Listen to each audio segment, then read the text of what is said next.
Welcome in, listeners. This is the James Kane Experience, the 4 o'clock insights on KCAA Radio, 106.5, 1050 if you are on AM. Well, sad to say that we had some casualties, so let's take a 5 second to our Yes. fallen soldiers.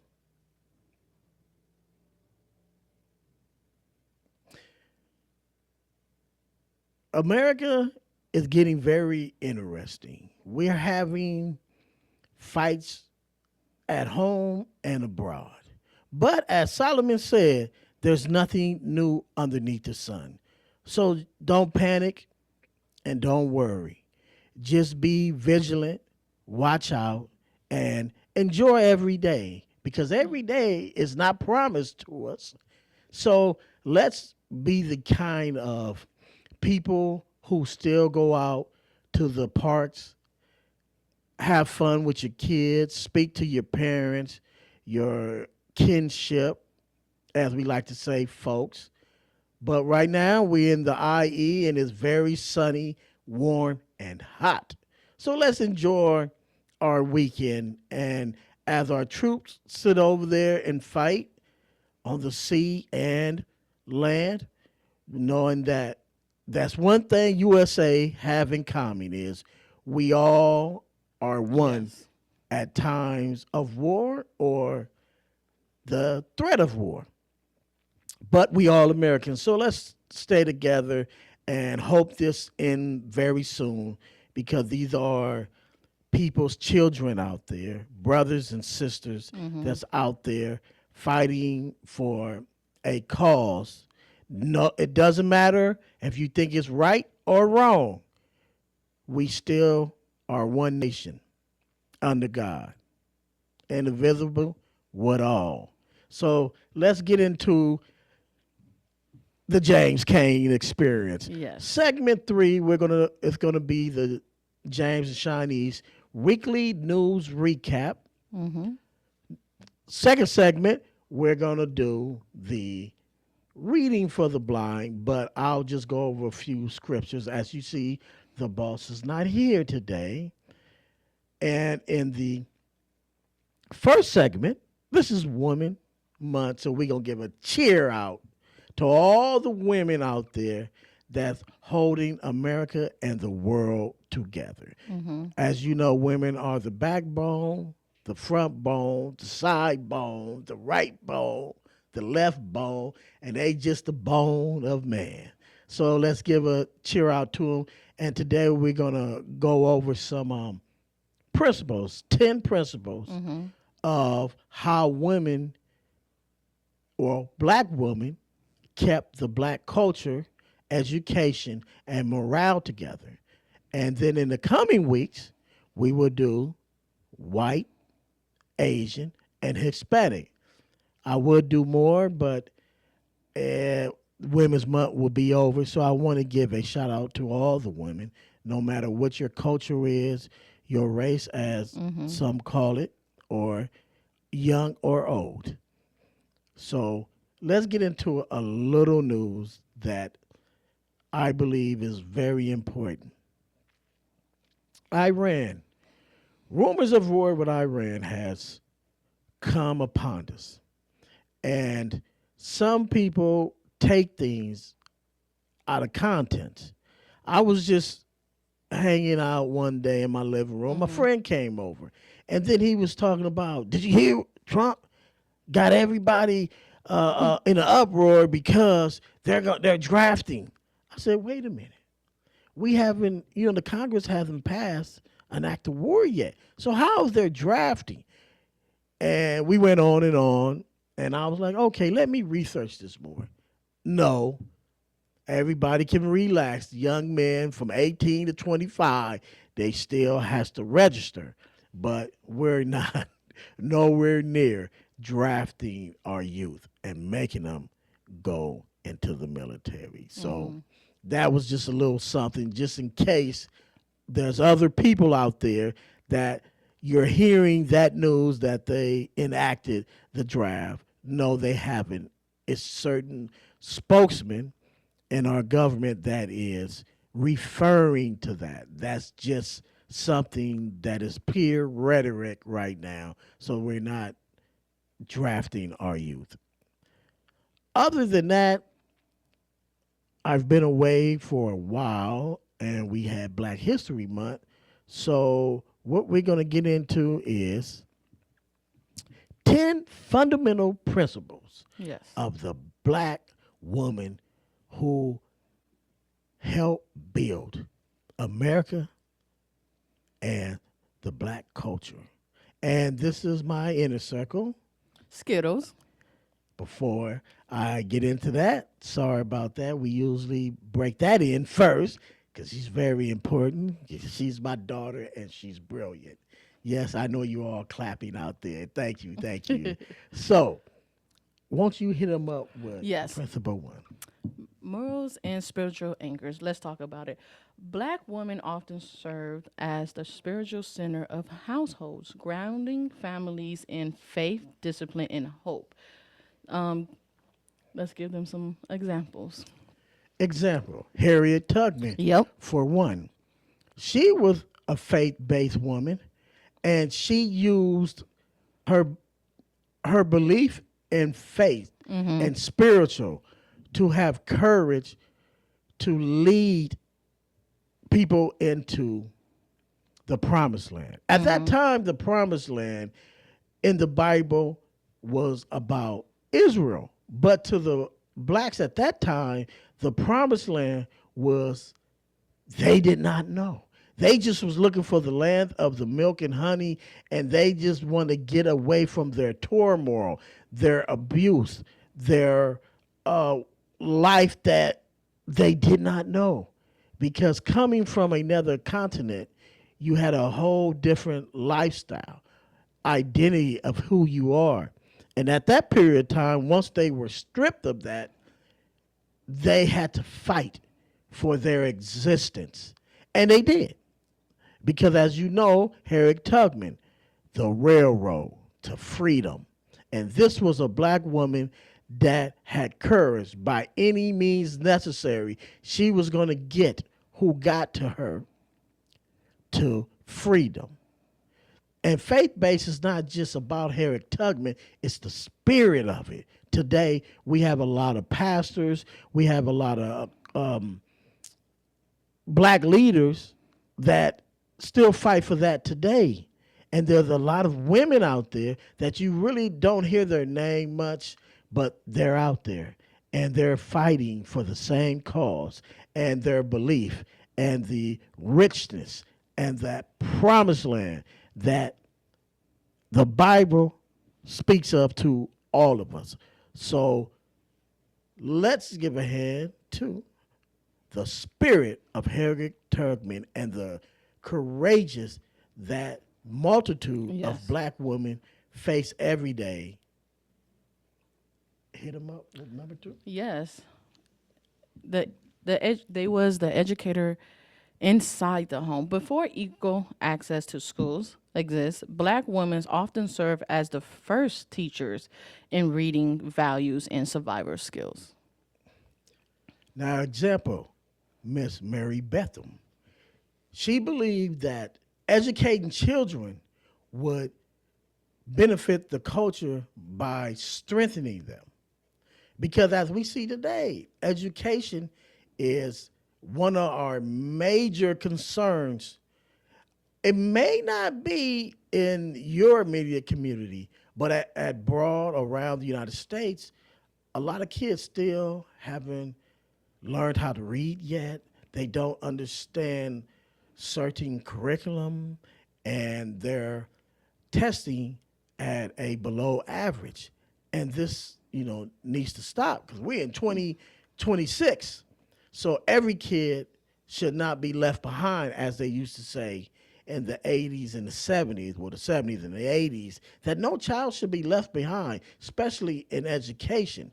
We should all have, well, my belief is we should all have access to a good education.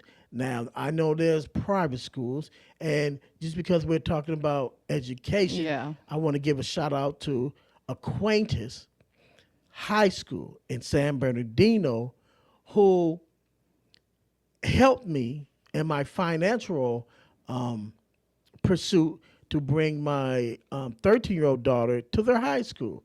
And that's a Catholic school um, who helped me achieve that goal. So she will be attending Acquaintance High School in the fall. Thank you, Acquaintance.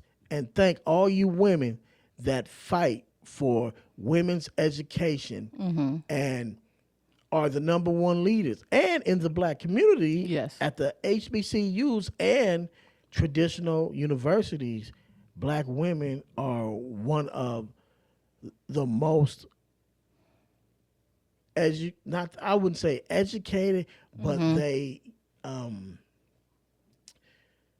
how can I put this so no one would get butthurt? They graduate at a high level.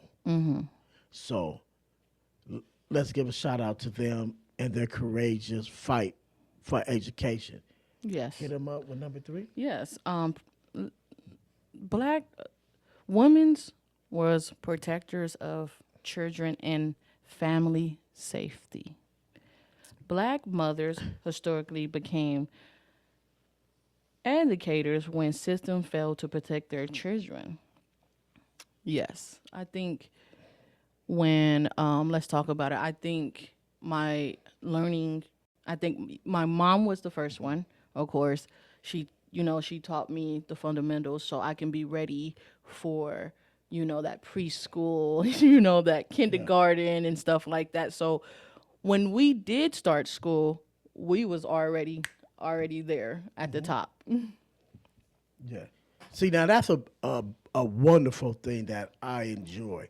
I'm a firm believer that the mother should teach her daughters the way to go. And a lot of times we fall short of that in today, in 2026. We have a big gap. And it's not just with the daughters and the mothers, it's the dads and the sons, or it's the elder men and the younger men, or the elder women and the younger women. And as you see historically, this, as we keep showing, it's a togetherness. It's a fight that we all share in common, no matter old or young. And we must continue to try and mend these disagreements that we have between the young and the old, because each one needs each other to continue Yes. growth and progress. And I salute my first kid's mother for not abandoning her responsibility as being a mother and a educator in their household. So I thank you for that, and thank you for all the women out there that think they're alone. They're not with their kids' fathers, but you're never alone. There's always someone out there cheering you on in your community. Sometimes you just got to reach out and let someone know. Don't sit there and keep your problems to yourself or your concerns to yourself. Just come out to your nearest church.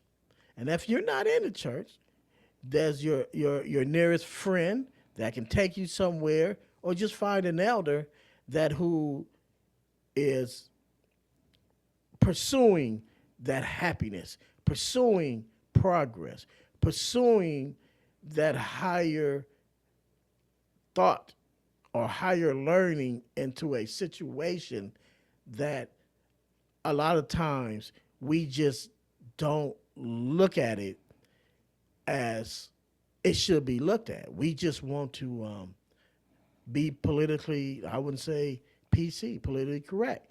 We just want to keep that lie going because it makes people feel good, I guess.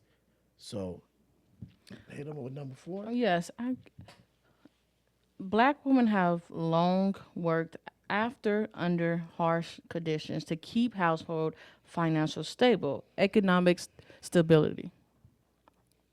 Now, those economic stability, they really work hard in these areas to Mm-hmm. get women equal rights. It's not always, which it is important that we fight for women with their equal rights. Mm-hmm. We really need to look at our women as our children. Sometimes we need to sit back and look at what I mean children as daughters, and because someone is someone's daughter, Mm-hmm. and when we start respecting women as it's someone else's daughter, I think a lot of things will change mentally with men and women. Is because my experience or perception is we are too busy trying to be against role play. Meaning, what's the difference between a man and a woman? Just because you cook in the kitchen, that Yeah. don't mean that that's a woman's role. Mm-hmm. Men are great chefs too, and there's women great chefs. And a lot of times women think that, oh, I'm in the kitchen cooking, so no, no, no. And then they want to rebel against us because historically they've been told that men look at women just only as cooks, Mm-hmm. not as providers. And that's another stigma that a lot of times is untrue. Yep. We need finances in the home. So if your woman is making more money than you are and you're a man, why do you get upset? Because if you look at your woman, a lot of times you call her your wife or whoever it may be for those who are not married, then she's walking with you. And if them bills is getting paid, that's less stress on you and the children. Because more the women, I know they say happy wife, happy Happy life. life. But sometimes if the man is not happy, how his wife is going to be happy? How the children's going to be happy? So sometimes Sorry. it's two it's a twofold things, and let's get away for those double standards. Yes. Women are very important, and how a woman gonna know she's important unless she feels the affection of her man or the man she chooses or want to be in a relationship. And we get into relations and relationship, Mm-hmm. and that plays a key role into a lot of these great women who went out into society and fought for entrepreneurship, education, faith in their household. Because and I'll get to that a little more in a second on even biblical. A Mm-hmm. lot of times they don't understand that there are a lot of great women in the Bible, and sometimes they think the Bible only speaks of men. But all the great men, it said the women that was on their side. Hit Mm-hmm. them up with the names I'm doing. Let's talk about culture and identity keeping. Black women's pass down language, stories, tradition, and pride that preserve identity across generations. Yes, I think what I took from my mom was, um, she went to school, she went to college, and she was the sole provider of our household. So then I looked towards my mom, and that's what I wanted to do when I became like a older woman that I am. But the traditions, I kind of still have them. I kind of still have them. Thanksgiving. What do you do for Thanksgiving? You all come together. Yes. Yes. So, some traditions I keep, and then I also have my grandma's traditions as well. So I kind of go back and forth with those. Yes. And shout out to Miss Sandra Long. Well, she's been in my life a long time. About 40 years now. Mm-hmm. 40, 41 years, and she's been a great woman. I know so many great women through my experience that I do a disservice if Mm-hmm. I just say 5 or 10 of them's name. Is because they have showed me how to be a man. And the reason why I say how these women have showed me Mm-hmm. how to be a man, and most of us, because most of the time, who's in that household? As my daughter just said, majority of the time it was her mom. So the mothers are the backbone, as we know. They Yes. are the backbone is because why? They juggle a lot of hats, and they do it well. And you have grandma, you have, I mean, there's certain situations and how why this matters and how it become possible, because there's a high percentage of when two individuals, the mother and the father, can't find a medium ground and they one leave the other, the children usually go with the mother. Yes. So the mother becomes head of household, and that's where the education be. Or the mother comes home and it's just that bond of mother and child. Yeah. And the mom is important. That's why I give a shout out, for example, to Miss Angelo and Toni Morrison.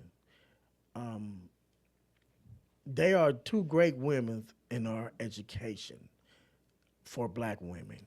They they should always be represented every month of womanhood, even if it's Black History or non-Black History, because this month is not about just Black History. I know majority of first I'm gonna say Maya Angelou before I said Miss Angelou. So this is just the week for the excellence of Black women, and we'll get to other women as I said before. So let's continue. Yes, let's talk about community and organization. Black women often organize neighborhood, churches, and grassroots movements that supported families. Let's talk about it. Now, there were women who fought it for voting rights, Yeah. equal opportunity. There were on the line like Sojourner Truth and these women who stood up. Now, these women had a double. They're not only people looked at them as women, they looked at them as black. Now, just sit down for a moment and just think. First of all, your skin complexion held you back. People looked at you like you were beneath them. Now you're a woman speaking of voting, freedom, rights for all humanity. That took a lot of courage. And it also took a lot of courage from who you never hear about is the men in their life. It's because you had to accept all that ridicule as a man to let your woman go on mainstream in front of the world to say these things. And I commend those men is because they seen the fire and the greatness in these women's heart to be in the back cheering them on. And I can hear them saying, go get them, baby. Go get them. And all you have to do, open up a lot of your history bucket. It's not just Sojourner Truth. It's not just Maya Angelou. There's millions. A lot of them you won't hear because no one has told their story yet. But there's always a story to be told. That's why if there's young women listening today or tuned in to my YouTube channel or you listen to me on my podcast, I salute you when you tell your story. I salute you when you fight to hold the spirit of the woman of these six principles we just talked about who created, formed the black community as we know it today. Yes. Number 7.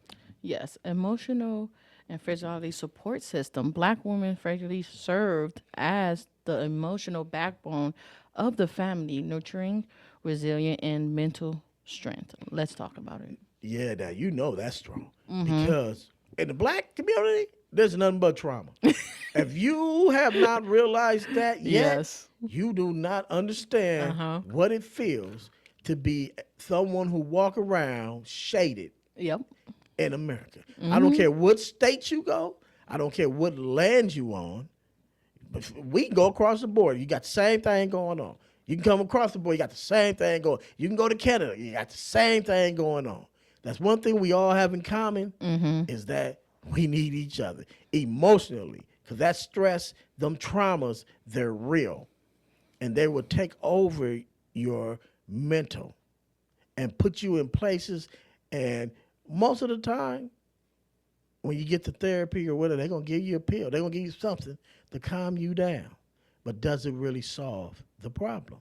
So do you want the band-aid or do you want to solve your problem? And there's counselors out there like I have come on my show, Miss Wandalyn Lane. Yes. She's a licensed family therapist. Also, who I know is wonderful, and she's a licensed clinical therapist, is Alicia Watkins, Dr. Boyce Watkins' wife. There's other entrepreneur and great women out there like Constance Carter. She's great in real estate. They have a show that they have called Fly Nubian Queens. Great show. Talks about women, get on there, they have their community and they talk about empowering women. You know, see it's not about we're just talking about blackness, no. Because that's no and yes. It's because if we don't talk about it, who will? No one is gonna fight for the black community but the community of blacks. Yes. And if you don't fight for it, then you're just losing. And every day you wake up, that's how you feel, like a loser. Next. Yes. So, building of extended family network. Grandmas, aunties, and community mothers often help raise children when parents worked or faced hardship. Let's talk about it. Now you know it, as they always say, the takes a village to raise a family. And I always speak on this is because there's a big thing that everybody crucified black men for not being a father. But there are a lot of black men that just because they're not your child, you can still be a man in their life. And these women show that because a lot of times when women take on another relationship, they make sure these men understand that there's certain boundaries that she's going to deal with. She's going to educate her kids a certain way. It also teaches how to communicate because when a man comes into a household, he understands that this is someone else's children. There's another man that's going to be involved, and it takes a Yeah. lot to try to come to a mutual understanding Yeah.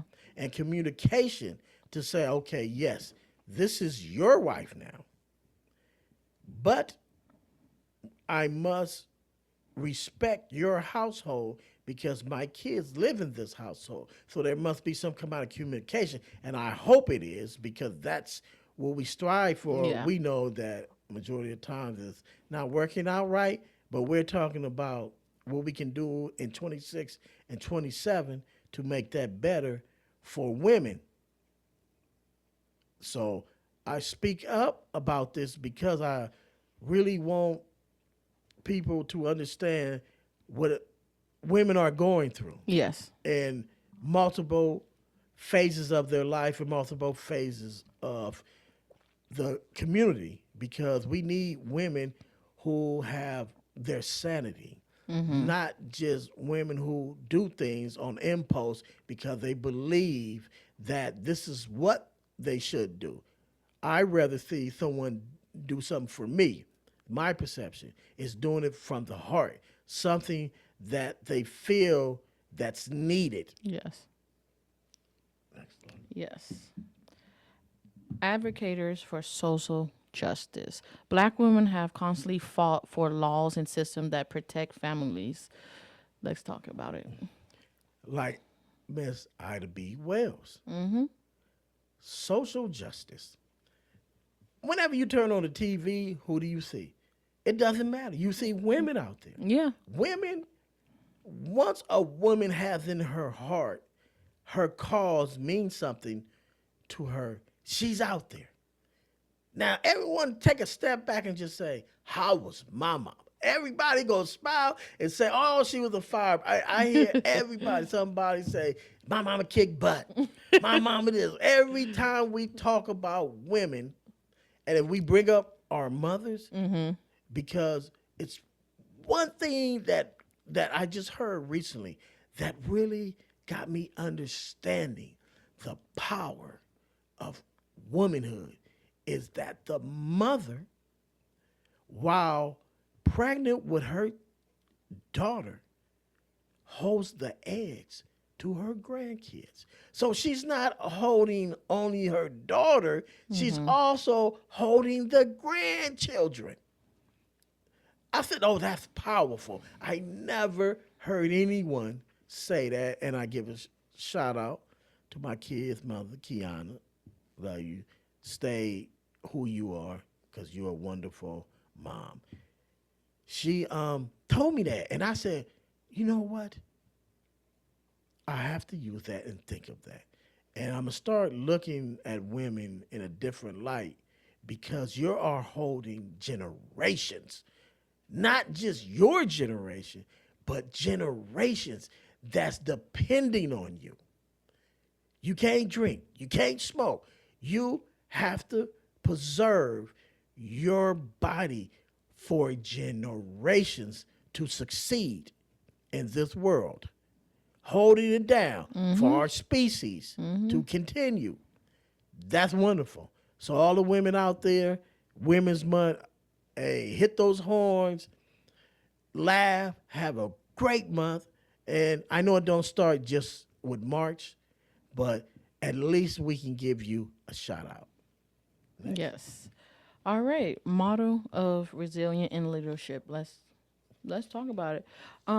Perhaps the most important role, demonstrating strength and perseverance for future generations through slavery, segregation, and the modern changes. Black women, resilient leadership and determination. Let's talk about it.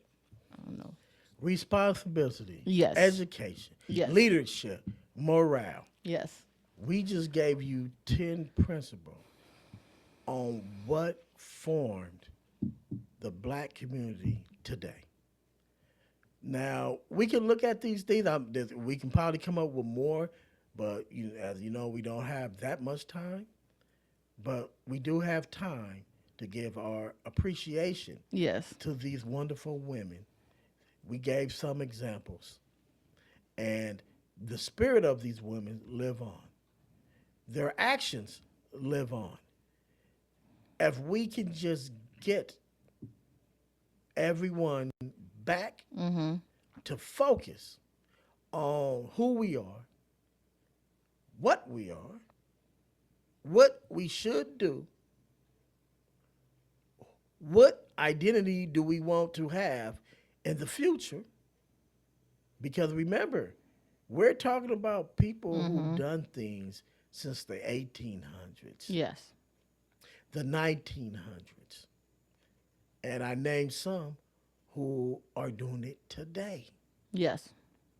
And I know there's a lot of black women sometimes you don't feel like your voice is being heard.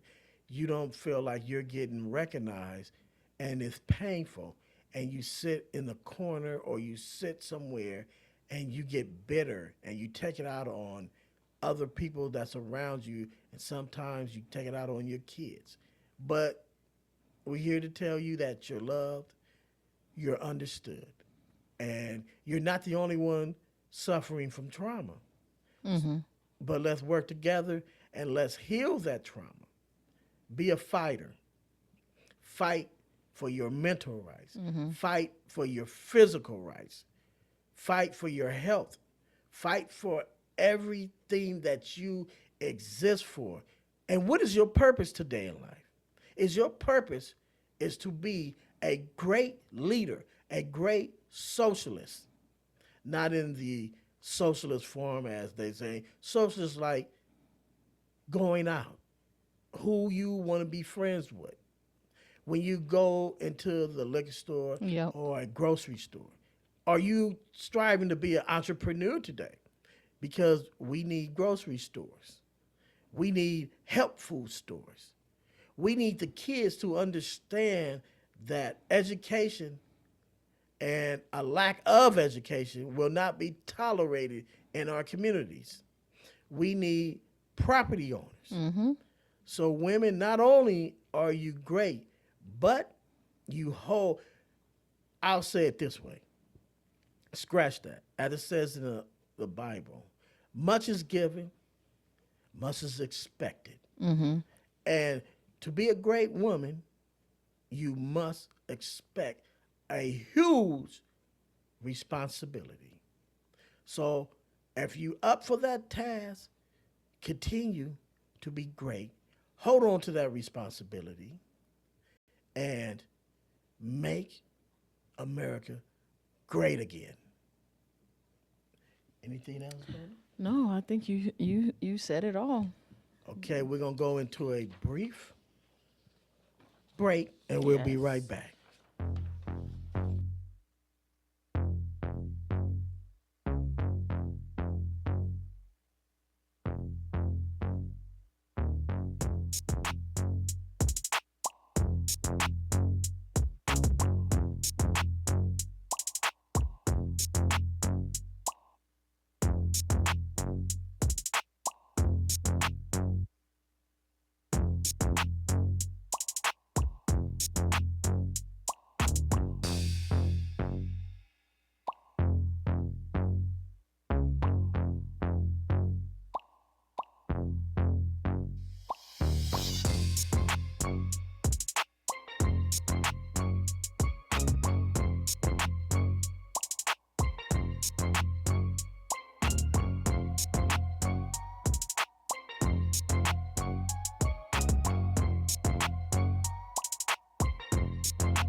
Well, we're back for the reading for the blind.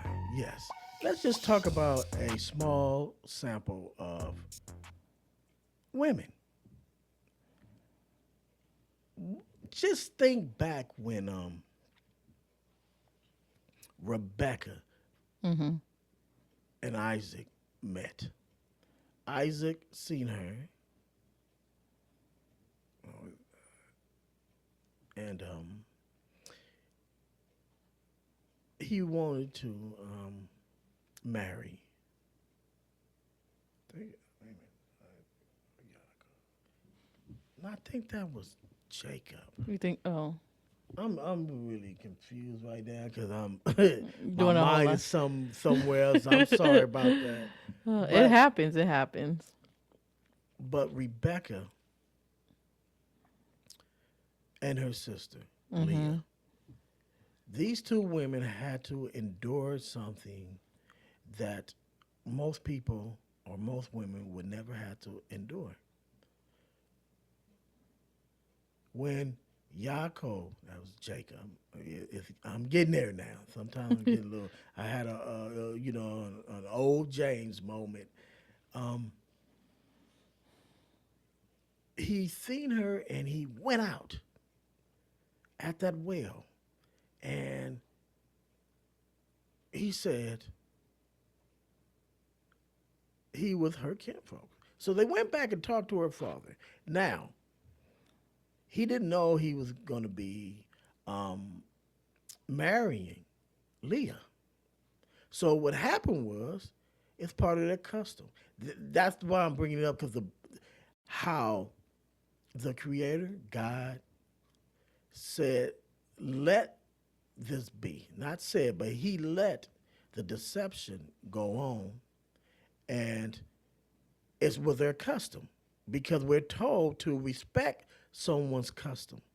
And it's also respect strangers that come into your land. So at the time he did the 7 years, he worked. Now just think, a lot of men out there, you got to work for your woman, not just financially, but physically and mentally. And he did it for 7 years. He's like, oh yeah, yeah, I'm reaching my reward. That's how a good woman, nice, fine, beautiful woman. That man worked 7 years, and then he said, okay, it's time for me to get my wife, because she was a prize. And he said, no. In my custom, you have to marry the older sister first. So he did not say, you know what? No, he didn't. I'm pretty sure he was upset, mentally mad. He said, okay. So he had to work another 7 years. He worked those 7 years, and then finally he was rewarded. So it took him 14 years to get the woman that he wanted, because he said she was special. And he had a multitude of kids and grandkids. I just wanted to bring that story on how women are revered Yeah. in history, the Bible, and today. How great they are and what they have to endure sometimes from their families, from the men in their life, and sometimes from the children. It's not easy being a woman. I thank God every day I'm a man, because I see women, they go through, and a lot of times, they have mood changes. Yeah. And a lot of times, because I'm around none but women. I'm Yeah. going to tell you, I mean, there's men that say, oh, I would love to be around a lot of women. Be careful what you wish for. I didn't wish for it, but God gave it to me. Right. And I guess because I have a balanced personality, so I deal with it, but it's a lot of different moves, swings, idealism, and control. But it's a wonderful thing, and I thank God that the women in my life are great. I have no complaints. I know we may not get along all the time, like a lot of you out there, the women in your life. You may not get along with them, but we love them. And sometimes they say you can't live with them and you can't live without them. But Yes. you can live with them and you can live without them. Because sometimes if they're not good to you, just let them go. Just let them go and find your woman that you can live with. Because sometimes these women are not being who they really are and not who their parents identify with. So they have to regroup. They have to figure it out. And that's why we have mental institutions. We have shelters. Yes. We have a lot of things for women. We have houses for battered women. We have a lot of support groups out Therapy. there. So, yes, therapy Yeah. yeah, we got to have therapy. Yes. So, mental health is getting better, It is. especially in the black community. We did not No. think that we need mental health. No, And we all the didn't. trauma we got, we need all the help we can get. Yeah. And we getting it. A lot of us is getting it, but some of us, want to play hardball and, go be a rapper. We'll see how a lot of you work out for. Not my slight to rappers, but sometimes it's better to be a doctor, a lawyer, an advocate of identity. Professors. We need a lot more professors in our community. So, and what we also need? Dog What? trainers. Yeah. But we That need- is true. Yeah, we need more construction workers. We need electricians. All these things are out here that we need. So let's grab a hold of it. And all you great women out there, tell your son, teach your son, because he loves his mother. Yes. He loves the grandmother. He loves his auntie. He loves his nieces. He loves the women in his life. So promote the man that is in your life to pursue something that he can build. He can use his hand. Teach him how to find a product that Yeah. he can sell or achieve a skill. Or a goal. Yes. 'Cause that's why I'm here with you today. Yes. We did a And lot. as we have in 6 months, we had Yes. some great shows. And we didn't go to school and no one taught. I was just Well, I went to thrown school in for front of this it. camera. I mean, I didn't know that's what nothing. that computer science degree come Yes, kick it in does. at. Yes, it does. And I thank God that you was there for me. So we're gonna move on to Yes. our sports recap. Let's get to it. Yes. Okay. So, as of today, the NBA season is heating up as teams push towards playoffs. The Los Angeles Lakers defeated the Chicago Bulls 142 to 130 in a high-scoring match. I know I'm for to botch his name, Luca. Yeah, Luke. We call him. Like, yeah, what do you call him? Don't look at. Okay. Uncle. We call him Luke the Don. Oh, okay, Luke the Don exploded for 51 points, along with 10 rebounds and 9 assists, leading the Lakers in one of the most exciting offense performance of the season. Now, yes, them Lakers have won 3 or 4 in a row. But see, this is what's going on right now. LeBron James is great, but Yes. there's a lot of argument when you watch the Lakers. It's a tale of two cities. The Lakers look really good when LeBron is in street clothes.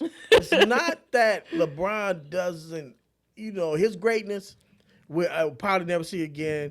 I know I won't in my lifetime, and probably yours either, because what he has done. I've always been a Kareem Abdul-Jabbar fan. Magic, man, I'm all of them. Fisher, Yeah, Kobe. How can I leave Kobe out? I'm just Jerry West. I'm Laker. Yeah. If I had enough money, I have a Laker swimming pool in my backyard. So I am a Laker. But JJ has something special over there, Yes. and with AR and Luca. And the defense seems like it shifts more, and the scoring. And I don't know if it's youth and the spacing. I'll leave that to the ones who get paid for a sports announcement. I mean, being sports announcers. But I do see a difference, and it's talked about. They were, I think, 10-2 when LeBron was on the bench. Yeah. So those stats. But then again, there's other stats that when LeBron is in the game, they're much better. I'm not saying that LeBron doesn't aid and get rid of LeBron. That's not my argument. It's just something that maybe they can put LeBron and Luca together, Okay. then put AR, LeBron, and then run Luca and AR together Yeah. with the rest of the team, and let's see if that works out for them, because the playoffs is right around the corner. Yes, it is. And we're not just going to talk about the Lakers, but several teams are fighting for playoff seeding as the regular season winds down. Like, let's say the Spurs continue to look strong in the Western Conference, and the Hawks and Philadelphia 76ers are battling in the East playoff race. Well, yeah. Now, Philadelphia, Uh-huh. I'll just go to them first real quick, that they have one of the best big men in basketball, in Embiid. And I think their time is now. Their time is now to win. If they don't win right now, I think their window is closing. I love Maxi's game. Maxi is a superstar. He's somebody that you can give him that ball. He can Yes. create for himself. Yes. And he's giving it back. See, I grew up with Dr. J and Bobby Jones, and I used to love Moses Malone. Back when Philadelphia 76ers, they Yeah. was a team, man. They was. Remember the fish that saved Pittsburgh. Yep, back then, Dr. J, he was something else. He was the He was the Michael Jordan before there was a Michael Jordan, coming from that free throw line, slamming on everybody. Uh huh. I can get into it, but I don't have time. But We have a little bit of time, so let's get into MLB. Spring training. The Dodgers recently picked up a 4-3 spring training win over the Milwaukee's. Outfielder uh, Harrison has been on fire, batting around .484 this spring with multiple home runs and 11 RBIs. now that man fighting for a job Yes, he because is. that's one of the hardest rosters to come up from the minors right now. Is on the Dodgers. The Dodgers that's a Hall of Fame cast, 2-time World Series champ. Yes. So you know they not playing, and their team, the way they put the team together, it's like viewing the world because they have Latin players, Yep. Black American players, Yep. White American players, Yep. Japanese players, Korean players. Yep. They say if you can play baseball, you can come to. It's sort of like Los Angeles because when you go around Los Angeles, Yes. it's a big melting pot. You know, some more than others, but it's still a melting pot. So I just love those Dodgers as well, and I can't wait till the season starts and then we can talk about it. Like I said last year, they was the best Yes. losing team until they got to the playoffs. They became winners. Winners. Yes. So around, let's talk about around of baseball. Teams are making final roster decisions with opening day only a week away. Injuries are already infecting the league. Reds pitcher Hunter Green will miss several months after elbow injury. Dang. Now, this is one thing I want to say about injuries and athletes today, because there's an old saying when I grew up, winning was like bread and meat. If I didn't win, I didn't eat. And if you was always in the ice, you wasn't getting paid. So nowadays, some of these athletes make more money being in the training room than they are on the field. And is that robbing the fans that save up all their good money and want to go see these great athletes play? And now I can't see this athlete playing because he's injured all the time. Yes.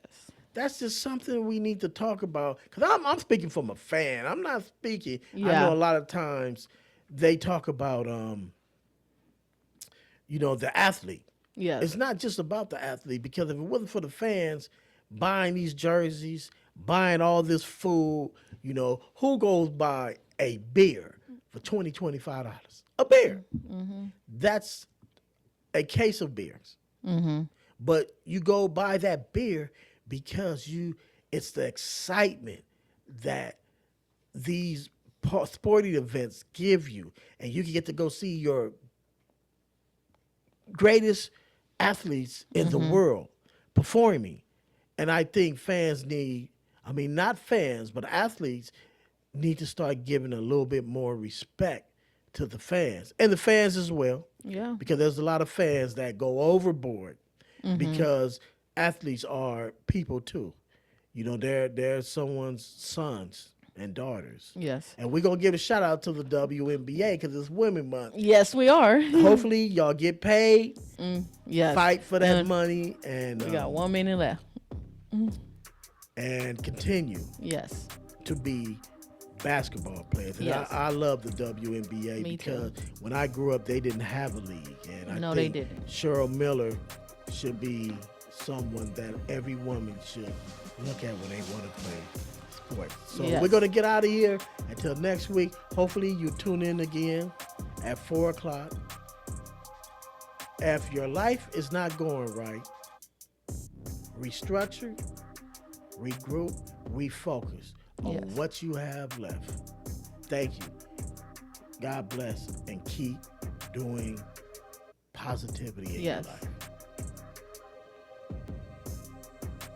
106.5 FM and KCAA 1050 AM. This segment sponsored by Assured Shutters, Inc. of Mentone. Tax refunds are right around the corner, and if you're expecting some money back, you might want to think about using some of those funds for a dramatic, impressive home improvement that adds a measurable investment to your home. Assured customers use words like beautiful, affordable, and practical. They're locally made, handcrafted, and custom designed. Assured Shutters Incorporated can make your living space impressive and comfortable, adding the right amount of style, light, and privacy to your home. Money well spent. At Assured Shutters, there is no middleman. They offer a free, no-pressure in-home estimate. Save hundreds of. This episode of the Y-Files is brought to you by Delete Me. Jeff was on the operating table. A car accident a few hours earlier killed his wife and son. Now Jeff was fighting for his life. While doctors and nurses scrambled, a woman floated above the table. She was almost transparent, but glowing. It was Tamara, Jeff's wife. Tamara was smiling. She looked peaceful, grateful. Now, you've heard this story before, a dead relative showing up at the moment of death. Skeptics say this is just a hallucination caused by the brain shutting down. But that theory doesn't apply here, because Jeff didn't see his wife floating in the room. The doctor did.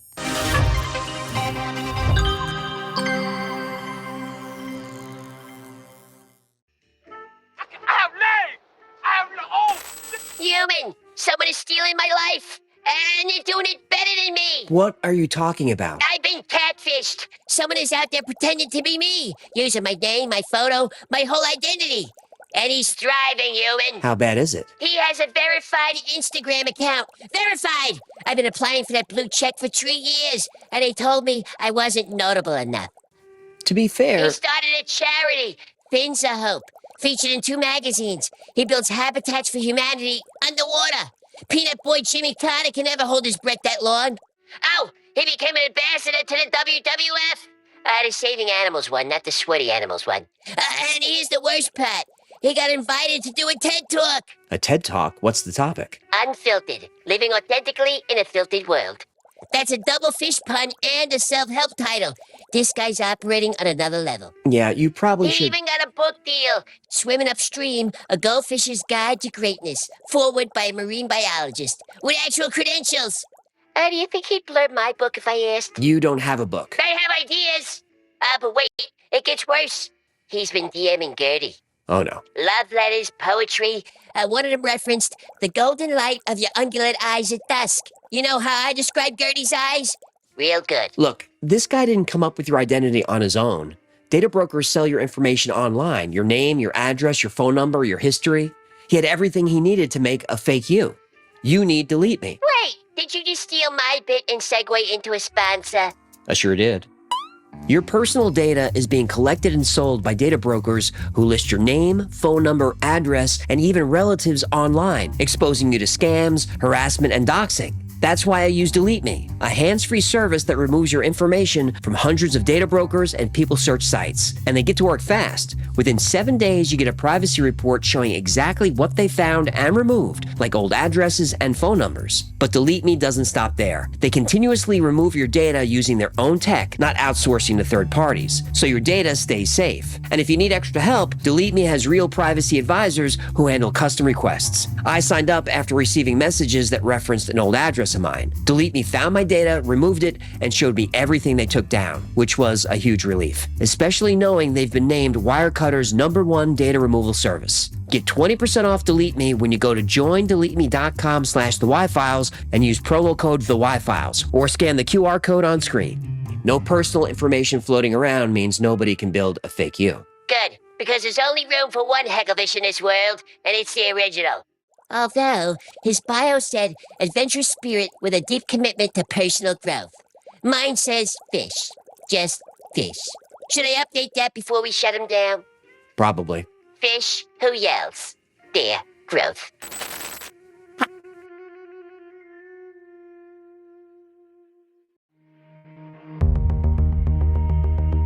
In 1975, Raymond Moody published Life After Life. He coined the term near-death experience. The book sold 13 million copies.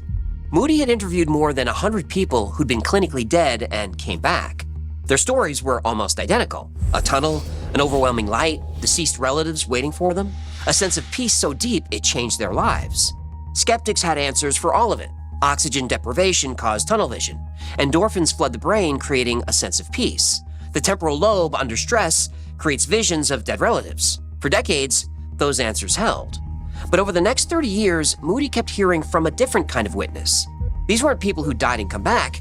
These were people who'd been sitting at someone's bedside when the person passed and experienced the exact same thing: the tunnel, the light, the deceased relatives. And they were healthy and fully conscious. Moody called this an SDE. STD? SDE, shared death experience. That makes more sense. The elements were consistent across hundreds of reports. Witnesses described a mist, something like golden gray smoke, rising from the dying person's body. Researcher Peter Fenwick collected similar accounts from healthcare workers across the UK. They described it as smoke, a gray mist, or a very wispy white shape leaving the body, usually from the chest or through the head. Some saw the mist form into a transparent shape of the person. Others described music, not hospital sounds, something unearthly, beautiful and complex in ways they couldn't put into words. Oh, like Enya. No, not like... Oh, yeah. Sorry. Go ahead. So they heard music. Enya. Then there was the light. It was overwhelming and came from everywhere. A brilliance that witnesses said felt like love. The experience was described as more real than real, a phrase that kept showing up independently in report after report. Something else witnesses consistently described: the shape of the room changed. Walls that no longer met at right angles. The space collapsed and expanded at the same time. One woman described it as witnessing an alternative geometry. A hospital room, small, rectangular, and ordinary, took on the shape of a funnel hundreds of feet long. Some bystanders got pulled into something even stranger: the dying person's life review. They saw memories that weren't theirs. Episodes from the dying person's past, playing out like a movie. Multiple witnesses in the same room later confirmed they saw the same scenes. A woman watched her husband's childhood unfold before her eyes, memories she'd never heard before.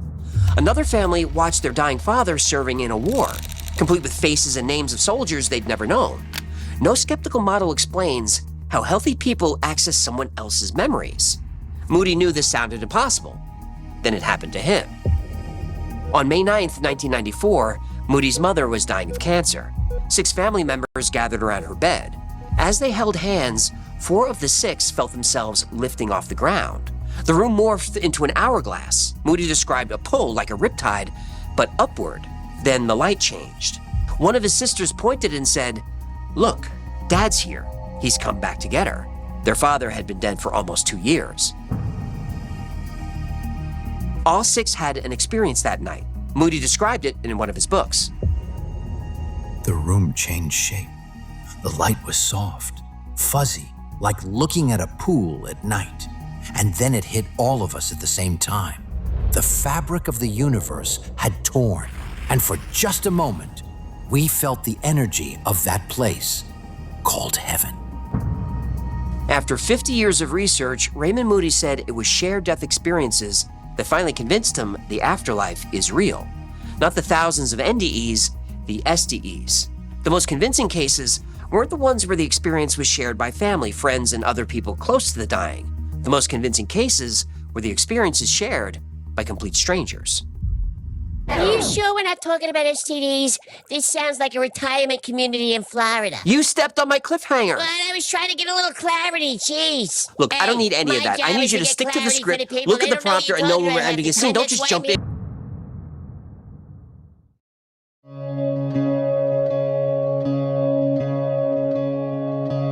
It was Easter weekend 1997. Jeff Olson fell asleep at the wheel driving home. The car rolled 8 times at 75 miles an hour. His wife Tamara and their 14-month-old son Griffin died at the scene. His 7-year-old son Spencer survived. Olson's legs were crushed, his back was broken, his stomach was torn open by the seatbelt. Doctors amputated his left leg above the knee. He spent 6 months in the hospital, 18 surgeries. Dr. Jeff O'Driscoll was working the ER the night Olson was airlifted in. He wasn't assigned to the case. A nurse named Rachel grabbed his arm and told him to come to the trauma room. She said Olson's wife was there. O'Driscoll knew what Rachel meant. They discovered something about each other months earlier. They both saw things they couldn't explain. O'Driscoll walked into the trauma bay. He looked at the gurney and saw a woman floating above Jeff Olson. She had curly blonde hair, flowing white clothes. She was almost transparent, but vibrant, more alive than anyone else in that room. She looked directly at me and smiled. Not a stranger smile. She looked at me like she'd known me forever.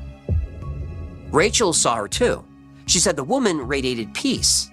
While his body was on that gurney, Olson's consciousness was somewhere else. He was floating above the accident scene in what he later described as a bubble of light.